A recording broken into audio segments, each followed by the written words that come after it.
શ્રી ગણેશાય નમઃ. પુત્રદા કે પવિત્ર એકાદશી ક્યારે છે અને શું છે એકાદશીની વ્રત કથા? મિત્રો, આ વિડીયોમાં આપણે જાણશું શ્રાવણ માસના શુક્લ પક્ષમાં આવતી પુત્રદા કે પવિત્ર એકાદશીના વ્રત, મુહૂર્ત, મહિમા અને પારણા સમય, અને સાંભળીશું એકાદશીની વ્રત કથા.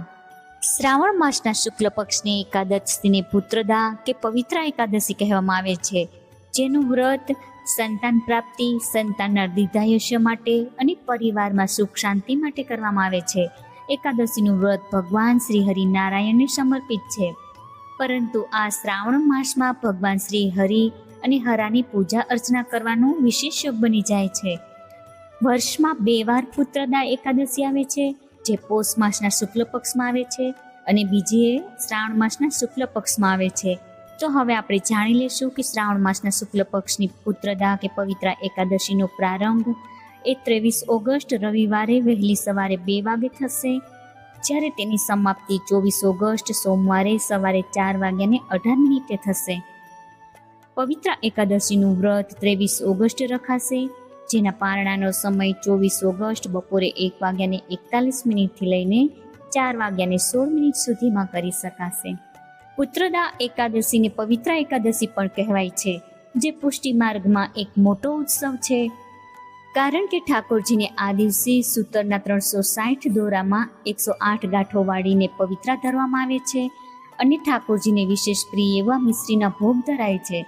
અત્યારે શ્રાવણ માસમાં ઠાકોરજીના હિંડોળાનો ઉત્સવ ચાલી રહ્યો છે, ત્યારે ભક્તો પવિત્રના હિંડોળા સજાવી ઠાકોરજીની સેવા કરીને પોતે ધન્યતાનો અનુભવ કરે છે. આ એકાદશીનું વ્રત કરવાથી વ્રત કરનારના અજાણતા થયેલા દોષો અને પાપોનો ક્ષય થાય છે અને વ્રત કરનારને વાજપેયી યજ્ઞનું ફળ પ્રાપ્ત થાય છે. મનાય છે કે એકાદશીનું વ્રત કરવાથી જન્મોજન્મના પાપોથી મુક્ત થઈ અંતે મોક્ષની પ્રાપ્તિ થાય છે.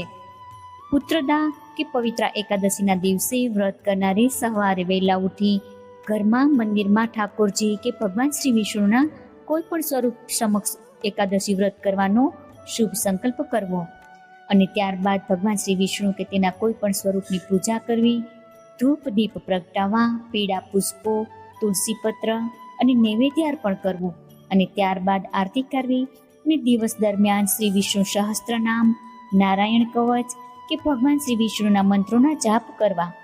પુત્રદા કે પવિત્ર એકાદશીના વ્રતની કથા જરૂર સાંભળવી. રાત્રે 12 વાગ્યા સુધી જાગરણ કરવું. ઘણા ભક્તો સૂર્યોદય સુધી પણ જાગરણ કરે છે. મિત્રો, હવે આપણે સાંભળીશું પુત્રદા કે પવિત્ર એકાદશીની વ્રત કથા.